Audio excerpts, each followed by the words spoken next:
Class 10th वालों कुछ ही देर बाद आपका पेपर होने वाला है। एंड आज की इस वीडियो अभी आप पेपर में जाने से पहले ये वीडियो पूरा देख लेना, क्योंकि ये लास्ट टाइम रिवीजन का वीडियो है। एंड इस वीडियो में पूरे के पूरे क्वेश्चन आपके कवर हो जाएंगे। देखो इसको अभी साइड में रखते हैं। मैं आपको जो जो क्वेश्चन अभी बता रहा हूँ उन्हें याद करके ही जाना है, कंप्लीट करके जाना है। देखो सबसे पहले आपका ऑब्जेक्टिव नंबर यहाँ पे आ जाता है। देखो मैंने कहा था ना कि ये तीनों स्थितियां आपको याद करके रखनी है। एंड देखो पेपर में इनसे क्वेश्चन जरूर से बनता है, तो इसे आप याद कर लेना। एंड इसे भी आप देख सकते हो, है ना। ये देखिए इसमें क्या होता है, प्रतिच्छेदी रेखाएं होंगी और समीकरण निकाय संगत होगा, है ना। और अद्वितीय हल होता है इसमें। और इसमें क्या होता है, a1/a2 बराबर b1/b2 बराबर नहीं c1/c2। इसमें क्या है, इसका कोई हल नहीं होगा। इस चीज को याद रख लो, इसको दिमाग में बैठा लो अभी से कि इसका कोई हल नहीं होगा जब ये स्थिति बनती है ना। और इसका निकाय जो है असंगत होगा। इसको याद रखो, ये बहुत ज्यादा इंपॉर्टेंट है, इसको अच्छी तरीके से याद कर लो, ठीक है। अब अगला ऑब्जेक्टिव आपको यहां से कर लेना है, ये रहेगा आपका। देखो यदि द्विघात समीकरण ax² + bx + c, है ना, ये मैंने पोल में भी क्वेश्चन डाला था, तो ये रहेगा a + b। देखो अल्फा प्लस बीटा का मान जब होगा तो वो क्या होगा था, -b/a होता है ना। ये शून्यकों का योगफल होता है। अगर गुणनफल की बात करें a × अल्फा × बीटा आता है कभी, है ना, तो इसमें आप क्या करिएगा, ये c/a करिएगा। यहाँ पे नहीं है लेकिन ये c/a होता है ना, अल्फा × बीटा। यहाँ पे प्लस है तो ये -b/a है, ठीक है। इस चीज को याद रखना, ये बोर्ड के लिए बहुत इंपॉर्टेंट है और अभी तो आपको इसे करके ही जाना है, ठीक है ना। इसको कर लेना याद अच्छी तरीके से। अब हम आपके क्वेश्चंस देखेंगे एंड ऑब्जेक्टिव तो मैं आपको बताते ही जाऊंगा बीच बीच में। चलिए तो बहुत सारे क्वेश्चन देखेंगे एक एक करके कि आपको बिल्कुल यहाँ पे पेपर की तैयारी एकदम बेहतरीन करके ही जाना है ना। तो इस वीडियो को कंप्लीटली जो विद्यार्थी देख लेगा वो बहुत अच्छा स्कोर जो है करने वाला है। देखो सबसे पहला क्वेश्चन मैं आपको बता दूं, यहाँ पे आपका आ जाता है, यहाँ पे देखिए इस पेज पर ये रहेगा आपका। देखो तो ये आपको बिल्कुल से अभी कंप्लीट कर लो, अभी आपके पास काफी टाइम है। एंड इसमें देखो आपने पहले से पढ़ रखा होगा, इसको रिवीजन कर लो एक बार। ये रहेगा आपका यहाँ पे, देखिए x² - 2x - 8 के शून्य ज्ञात करना है आपको। इनके संबंध की सत्यता की भी जांच भी करनी है, ये आंसर रहेगा यहाँ पे। और यहाँ तक इसका आंसर कंप्लीट हो जाता है। इसके शून्य 2, -2 और 4 निकल करके आ जाते हैं। ये कंप्लीट आंसर आपको करके ही भाई जाना है। नेक्स्ट क्वेश्चन आपको जो करना है, 4u² + 8u के शून्य ज्ञात करना है। तो 2 शून्य किसके निकल करके आ जाती है यहाँ पे,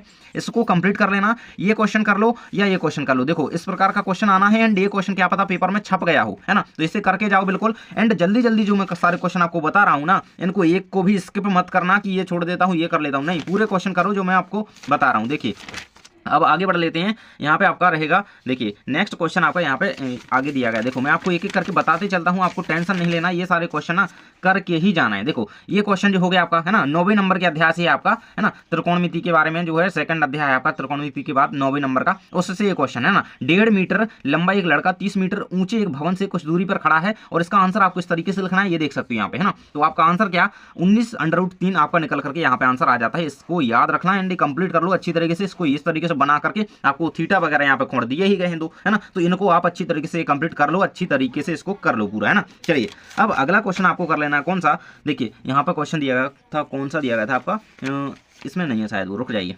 नेक्स्ट क्वेश्चन आपको ये वाला करना है। देखिए नीचे दिया गया है, 2 संकेंद्रीय वृत्तों की त्रिज्या 5 सेंटीमीटर तथा 3 सेंटीमीटर है। देखिए संकेंद्रीय त्रिज्या आपको दी गई है। बड़े वृत्त की उस जीवा की लंबाई ज्ञात करनी है आपको जो छोटे वृत्त की त्रिज्या वृत्त को स्पर्श करती है ना। तो इस तरीके से इसका आंसर आगे लिखिएगा। 5 सेंटीमीटर और 3 सेंटीमीटर आपको त्रिज्या दी गई है। इसके अकॉर्डिंग आप यहाँ पे ये बनाइएगा डायग्राम, है ना, ये बनाइएगा। और फिर आपका यहाँ पे 8 सेंटीमीटर निकल करके आ जाती है, ठीक है। नेक्स्ट क्वेश्चन आपको करना है कि सिद्ध करो कि वृत्त के बाह्य बिंदु से खींची गई स्पर्श रेखाओं की जो लंबाइयां बराबर होती हैं। ये बनाइएगा डायग्राम। मैंने कल भी ये क्वेश्चन कंप्लीट आपको करवाया था। एंड इसको कंप्लीट करके ही जाओ, ये आपका यहाँ पे सिद्ध हो जाता है ना, PQ = PR। तो ये आपका आंसर बिल्कुल से कंप्लीट कर लो, इसे स्क्रीनशॉट कर लो एंड इसे अच्छी तरीके से रिवीजन कर लो। नेक्स्ट क्वेश्चन आपको करना है, यहाँ पे नीचे दिया गया देख सकते हो, ऐसे प्रथम 10 धनात्मक पूर्णांकों का योग ज्ञात कीजिए जो 5 से विभाज्य हो ना। तो देखो ये क्वेश्चन छपने वाले हैं आपके पेपर में, बिल्कुल इनको अच्छे तरीके से कर लो क्योंकि ये बहुत ज्यादा इंपॉर्टेंट है और सालों से आ रहे हैं यही। देखो इस फॉर्मूले का यूज इसमें करेंगे, इसको याद कर लो। आंसर आपका 275 निकल करके आ जाता है, यहाँ पे आंसर दिया गया है, ठीक है। इसे कंप्लीट अच्छी तरीके से कर लेना। एंड आप अगला आपको आंसर कर लेना है क्वेश्चन याद।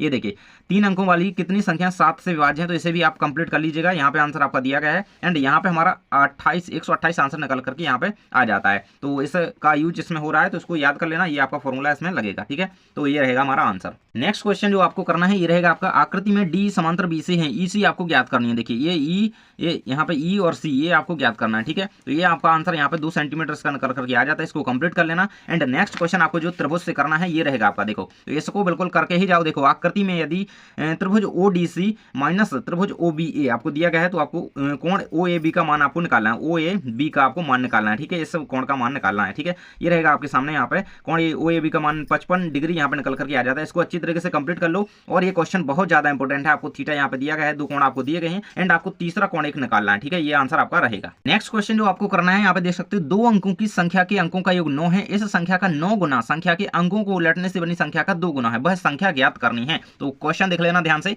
एंड आंसर आपके सामने ये रहेगा, यहाँ पे 18 वह संख्या यहाँ पे हमारी ज्ञात हमें हो जाती है। देखो इसमें बताए हुए एक एक क्वेश्चन को बिल्कुल सीरियसली तरीके से कंप्लीट करके जाओ, ये क्वेश्चन आपके लिए बहुत हेल्पफुल साबित होने वाले हैं, है ना। तो ये आपका आंसर यहाँ पे 18 इसका निकल करके आ जाता है। अब चलिए अगला क्वेश्चन हम देख लेते हैं। यहाँ पे आपका दिया गया है, देखो मैंने पेज नंबर यहाँ पे तैयार करके रखे हैं, उसमें से मैं आपको आंसर बताते जा रहा हूँ। देखिए नेक्स्ट क्वेश्चन आपको जो करना है आपके अर्ध पृष्ठीय वाले चैप्टर से करना है, ये रहेगा आपका लकड़ी की एक ठोस बेलन, है ना, इसको याद रखना, ये आपके पेपर में देखने को मिल सकता है, इसे कंप्लीट कर लेना। इन 376 सेंटीमीटर स्क्वायर इसका आंसर आ जाता है। देखो आंसर जरूर से ध्यान में रख के चलो और फॉर्मूला पता कर लो कि कौन सा इसमें लगना है, बस आप आंसर करके आओगे। देखो ये रहेगा, है ना, अर्धगोलाकार का पृष्ठीय क्षेत्रफल निकालना है, तो ये 12 फॉर्मूला लगाएंगे और सारी चीजें दी गई तो फिलअप कर देंगे और बस हमारा निकाल करके आंसर यहाँ पे आ जाता है, इसको कर दीजिएगा। नेक्स्ट क्वेश्चन आपको यहीं पे नीचे दिया गया है, देख सकते हो यहाँ पे दिया गया है, एक ठोस एक अर्धगोले पर खड़ी एक शंकु के आकार का है, जिनकी त्रिज्या 1 सेंटीमीटर तथा शंकु की ऊंचाई जो उसकी त्रिज्या के बराबर है, इसका आयतन पाई के पदों में ज्ञात करना। भाई तो आंसर आपको दिया गया है, ये आप बनाइएगा पेपर में और इसी तरीके से इसको बनाना है एंड आपका आंसर यहाँ पे निकल करके पाई के पदों में यहाँ पर निकल करके आ जाता है ना। तो इसको याद कर लो, पाई सेंटीमीटर क्यूब यहाँ पे निकल करके आंसर यहाँ पे आ जाता है, इसको कंप्लीट कर लो, एक बार यहाँ पे रिवीजन इसका कर लो।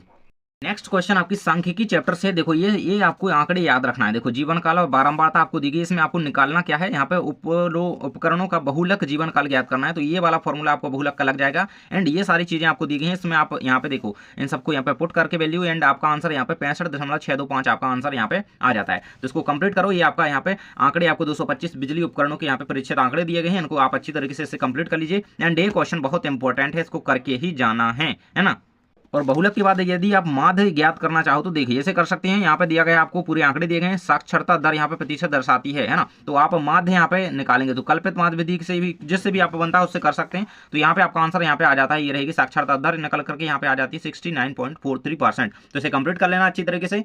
नेक्स्ट क्वेश्चन हमारा आ जाता है यहाँ पे, एक पांसी को एक बार फेंका जाता है। देखो प्रायिकता से क्वेश्चन है एंड प्रायिकता से जरूर से क्वेश्चन आना ही आना है। देखो तो यहाँ पे देख सकते हो, यहाँ पे एक विषम संख्या होने की प्रायिकता आपको ज्ञात करनी है और 2 और 6 के बीच स्थित कोई संख्या है उसकी प्रायिकता आपको ज्ञात करनी है। तो यहाँ पे आप देखिए इस पॉइंट को जरूर याद रखो कि देखो एक पांसे को एक बार फेंका जाता है और विषम संख्या प्राप्त होने की जो है यहाँ पे प्रायिकता ज्ञात करो, तो 1/2 हमारी आ जाती है, इसको याद करो बिल्कुल से, इसे कंप्लीट कर लो एक बार। यहाँ पे देख सकते हो कुल परिणाम और हमारे जितने परिणाम आ सकते हैं संभव परिणाम, है ना, तो ये आप यहाँ पे आंसर इसका कंप्लीट कर लेना। नेक्स्ट क्वेश्चन आपको प्रायिकता से करना है, यहाँ पे देखिए दोनों क्वेश्चन आपको यहाँ से करना है क्योंकि बोर्ड के लिए और अभी के लिए दोनों इंपॉर्टेंट है। देखो यहाँ पे दी गई है आपको 0.95 इसका आंसर निकल करके आ जाता है और 2 खिलाड़ी संगीता और रेशमा एक टेनिस एक मैच खेलती हैं, यह ज्ञात कीजिए कि संगीता द्वारा मैच जीतने की प्रायिकता इतनी है और रेशमा के जीतने की प्रायिकता क्या होगी। तो यहाँ पे निकल करके ये आ जाती है और आपको इसका आंसर जरूर से कंप्लीट कर लेना है परीक्षा के लिए। अब रियल नंबर्स यानी कि वास्तविक संख्याओं से कौन से क्वेश्चन बन रहे हैं, यहाँ पे देख सकते हो, जांच कीजिए कि क्या किसी प्राकृतिक संख्या n के लिए संख्या 6n अंक 0 पर समाप्त हो सकती है। ये क्वेश्चन बहुत ज्यादा इंपॉर्टेंट है, ये क्वेश्चन करके ही जाना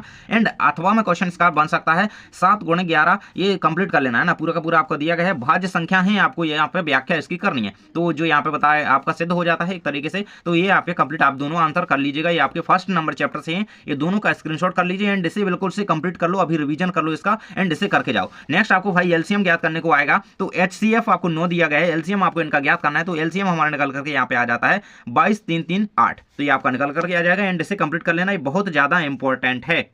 नेक्स्ट क्वेश्चन जो आपको करना है, यहाँ पे देखिए यहाँ पे अभाज्य गुणनखंड विधि से आपको HCF एवं LCM ज्ञात करना है। वैसे तो देखिए कई बार परीक्षा में इसका आया 6 72 120 का, लेकिन इस बार आपको यहाँ पे 8 9 और 25 का कर लेना, क्योंकि बहुत ज्यादा यहाँ पर नहीं करना है आपको। 8 9 और 25 का 8 का यहाँ पे आपको बताया गया। देखो सबसे पहले आपको उसके पेयर बनाने होंगे, पेयर जितने बनेंगे बस उसका वो HCF यहाँ पे निकल करके आ जाएगा, LCM आ जाएगा, है ना, तो ये हमारा यहाँ पे निकल करके आ जाता है। इस तरीके से मैंने आपको एक क्वेश्चन कल भी बताया था, ये रहेगा आपका 9 का और ये रहेगा 25 का, है ना, तो इन्हें अच्छी तरीके से कंप्लीट करो, यहाँ तक आपका आंसर यहाँ पे कंप्लीट हो जाता है। इसे अच्छी तरीके से बिल्कुल कंप्लीट कर लो, अभी रिवीजन कर लो एक बार और 2-4 ऐसे क्वेश्चन सॉल्व कर लो ताकि इसका कंप्लीट हो सके। चलिए नेक्स्ट क्वेश्चन आपका यहाँ पे दिया गया है, देखिए ये वाला क्वेश्चन आपको कर लेना। आपको गुणनफल यहाँ पे और योगफल दिया गया है, आपको बहुपद ज्ञात करना है ना, और कई बार शून्य का आपको दिए ज्ञात करने होती है, बहुपद दिया जाता है, तो यहाँ पे देखिए इसका आपको बहुपद निकालना है, ये बहुपद आपका निकल करके आ जाएगा एंड ये आपकी प्रोसेस इसकी रहेगी। और अल्फा प्लस बीटा क्या होता है मैंने आपको भी बता दिया है, -b बटा ये, देखो वही स्थिति यहाँ पे बन रही है और ये यहाँ पे c बटा ये अल्फा इंटू बीटा यहाँ पे गुणनफल यहाँ पे दिया गया है, ठीक है ना, तो ये आपका वही रहेगा, ठीक है। इसको अच्छी तरीके से कंप्लीट कर लो, ये आपका आंसर कंप्लीट दिया गया है। नेक्स्ट क्वेश्चन आपका आ जाता है यहाँ पे, देखिए ये रहेगा आपका 107 नंबर पेज पे है, मैंने अभी लिखा था, और ये रहेगा आपको इसका मान निकालना है। देखिए sin 60 cos 30 plus sin 30 cos 60, बहुत ज्यादा इंपॉर्टेंट क्वेश्चन है। एंड यहाँ पर देखिए इतना ही आंसर है इसका, और ये आपका आंसर यहाँ पे एक निकल करके आ जाएगा ना। तो इसको कंप्लीट कर लेना, आपको बस वैल्यू पता होनी चाहिए, बस आप आसानी से कर दोगे, ये आपका आंसर यहाँ पे रहेगा। ठीक है, अगर आप नेक्स्ट ये रहेगा, देखो यही क्वेश्चन है ना, इसको आप करना चाहो तो अच्छे से कर लेना। एंड इसको देखो, इसको इसकी प्रैक्टिस कर लेना ताकि आप लोगों को बोर्ड में दिक्कत ना हो। ठीक है, अब इतने क्वेश्चन जरूर से करके जाओ। एंड एक और क्वेश्चन मैं आपको बताना चाहूंगा, रुकिएगा जरा सा। देखिए वीडियो को अगर आपने लाइक नहीं किया तो लाइक कर लेना, और टेलीग्राम की लिंक जो है आपको मैंने कहाँ पे, मैंने आपकी जो है कमेंट बॉक्स में दे दी है। ठीक है, तो उसको जाकर के यहाँ पे ज्वाइन कर लेना। ये रहेगा आपका आंसर यहाँ पे। नेक्स्ट क्वेश्चन आपको, एक घड़ी की 1 मिनट की सुई जिसकी लंबाई जो है 14 सेंटीमीटर है, 5 मिनट में उसके द्वारा रचित क्षेत्रफल ज्ञात करो, तो 154.3 सेंटीमीटर स्क्वायर आंसर निकल करके आ जाता है। आपकी देखो आर दी गई है, थीटा आपको देखिए थीटा बाई 90 डिग्री रहेगा, क्योंकि देखिए इस तरीके से यहाँ पे घूमेगा है ना, तो ये रहेगा 90 डिग्री है ना। और ये 3 आपका 3 से भाग देंगे इसमें, तो ये आपका निकल करके आ जाएगा ना। और रचित क्षेत्रफल यहाँ पे, इसके लिए हम यहाँ पे